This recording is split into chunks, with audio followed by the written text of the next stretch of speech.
Hey guys! Welcome sa aking channel. Sobra ko kayong namiss. Sobra talaga as in. Imagine nyo, almost 2 months tayong walang vlog. Itong vlog na to, hindi ko talaga plano. Nung nag-prepare ako nitong ating outfit na-feel ko lang na mag-vlog ako. Di ko alam kung ano yung i-vlog natin today and ano yung i-talk ko sa inyo kasi wala talagang plano. Pero I think na mag-start ako sa pag-update kung ano yung mga ganap, ano na bang yung mga changes, yung mga ganun na lang no, kay mas madali ko lang ma-share sa inyo. Kung nag-follow kayo sa aking Instagram, grabe ako ka-active doon. Lagi akong nag-upload sa mga reels ko, sa aking OOTD, or ano yung ganap ko. Doon ako lagi nag-upload while hindi ako nag-upload dito. So, if you like or more interesado kayo sa aking mga OOTD ko, doon kayo pumunta sa aking Instagram and i-follow nyo ako. And kung gusto nyo namang mag-message lang kayo. Kahit ano yung i-message nyo.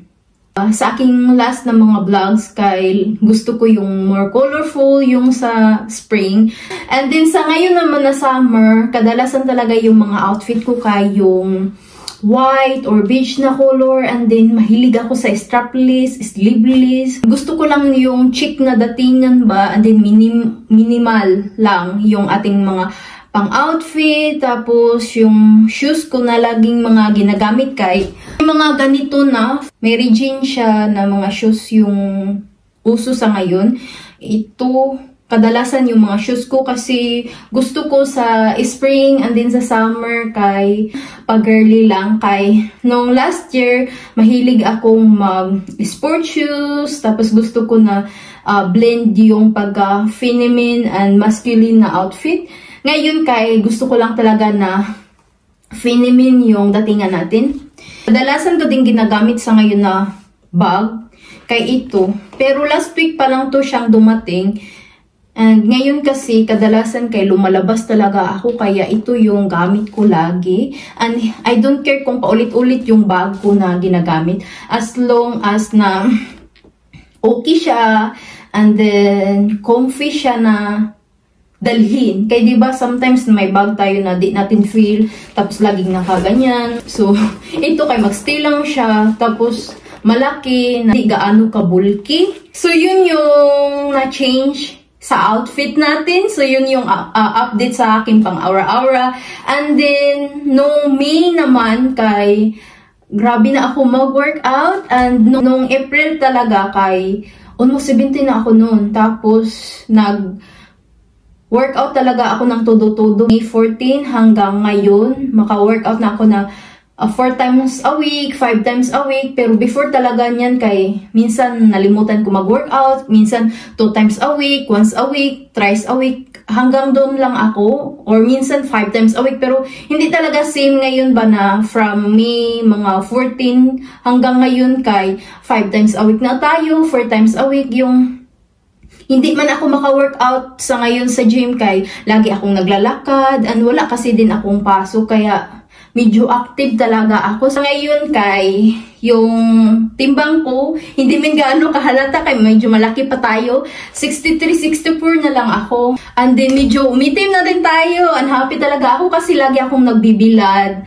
And kapag winter kasi yung skin ko na kulay ba kay medyo beige tayo and then makikita yung mga violet ko dito or sa kamay ko. Ngayon kay nagtanak yung kulay natin, mas okay yung feeling ko. Gusto ko talagang maging morena na kulay na talaga sa ngayong summer.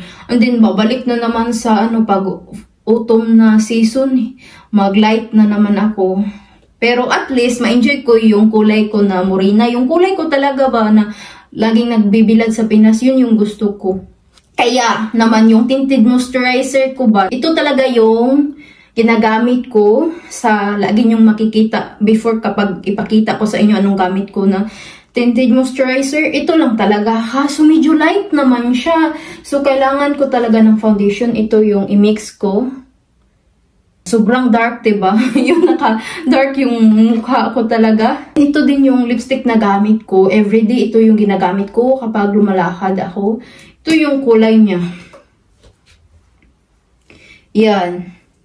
Kahit na mag-dinner ako or mag-lunch ako, pupunta sa city or kahit anong ganap, ito lang sa ngayon yung ginagamit ko.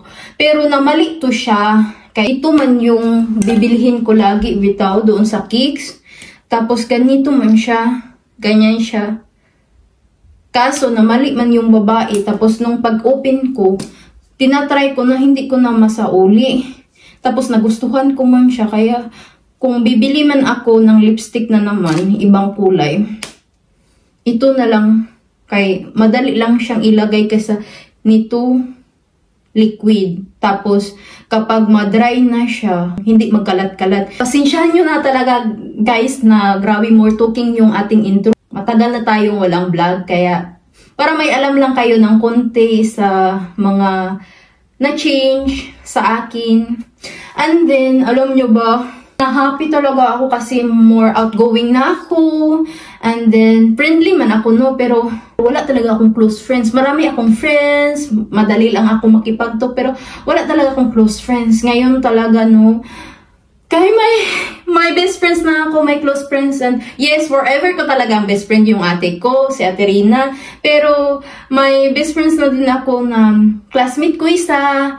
Tapos, si Mika, kung nakikita niyo sa Instagram, i-upload ko yung mukha namin ni Mika. Lagi kaming nagsama kapag wala siyang work, pag hindi siya busy. Kaya nag-work man yun si Mika, kaya ako yung mag-antay sa kanya kapag gusto niyang maglabas. Kay busy min yung palangga ako. Tapos, yung isa ko naman na best friend din sa school na classmate ko, may baby siya. Tapos, minsan lang din kami magkita. And then, pag magkita kami, wala kaming picturean. Tapos, wala kaming video-video, mga ganun. Kasi, ibang lahi. Hindi sila gaano mahilig sa mga picture or video. Tapos, kami man ni Mika, kay mahilig kami mag-picture, mag-videos. Pero, nung pag-start din ng friendship namin ni Mika, kay wala kaming picture or videos, kay enjoy talaga namin ng day na kasama kami. Pero ngayon talaga, magkikita kami or kakain kami or mag-coffee kami, mag-picture muna talaga ako para hindi malimutan ba, para may memories kami, makikita namin yung mga old namin na videos in the future. Yun, kaya sobra akong thankful. And also, my classmates din ako na naging close ko na din. And then, iba pa yung dalawa kong best friends. Tapos, na-enjoy ka na talaga na lumabas din. For nature na din ako sa ngayon. Nag-practice na din ako na mag-drive na naman. Makapag-drive na ako ng mga 1 hour. Tapos, hindi ko na kailangan na mag-drive na gabi para wala gaanong sasakyan ngayon. Makapag-drive na ako kahit anong oras. Tapos, sa mga traffic, pwede na ako. Like na, nakaka-proud kasi takutin kasi ako mag-drive. Yun lang yung ating update. Pupunta talaga tayo sa city kay kukunin ko yung order ko na dress sa Bigbo. Na in love talaga ako sa dress na yun kay backlist man siya. Tapos white. Sobra ko talagang gusto na in love talaga ako sa pagtingin. Pupunta na tayo sa city. Stop na natin yung mga tuking natin. So let's go na guys!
Nasa bahay na tayo, guys. And it's already 6 PM na. And then, nag-dinner na kami ni Banchoy doon sa city.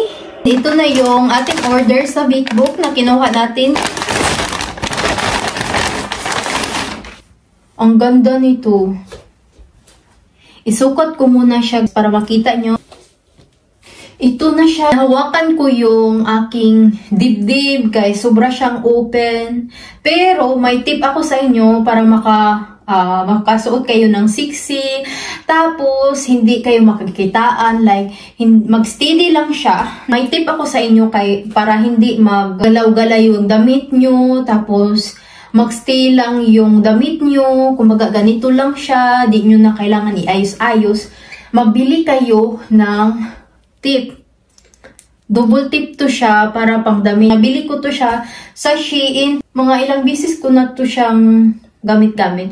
Kapag sexy dress ako or may pa-cleavage ako para hindi ako mag-ayos-ayos or hindi magalaw-galaw yung damit ko, maglagay ako ng tip para hindi ako makitaan. I hope na nag-enjoy kayo sa aking vlog. And thank you so much for watching, guys. I love you and I miss you so much. Bye-bye.